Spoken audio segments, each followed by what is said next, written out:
ध्यान से सुनो, जंगल में पहुंचते ही भागना शुरू कर देना नदी के साथ साथ। लोटा, माँ, घबराओ मत।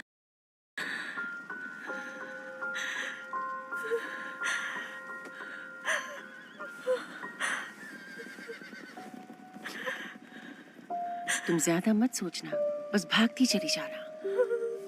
हम दोनों तुम्हारे साथ होंगे।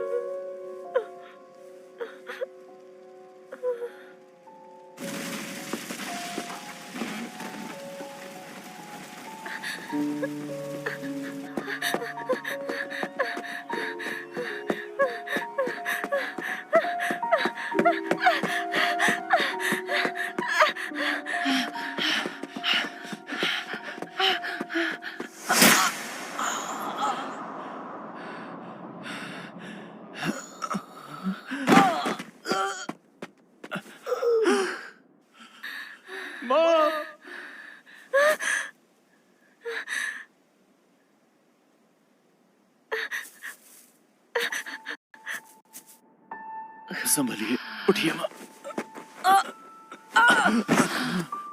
माँ,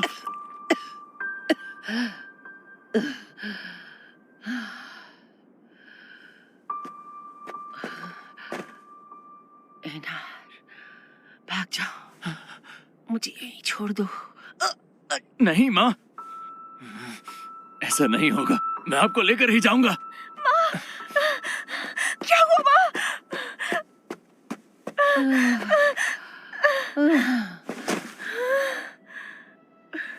ये क्या हुआ? पागल लड़की। उधर चलो, वहाँ अब भी कुछ लोग हैं। हे, उनमें तो लड़कियाँ भी हैं। हम आ रहे हैं लड़कियों।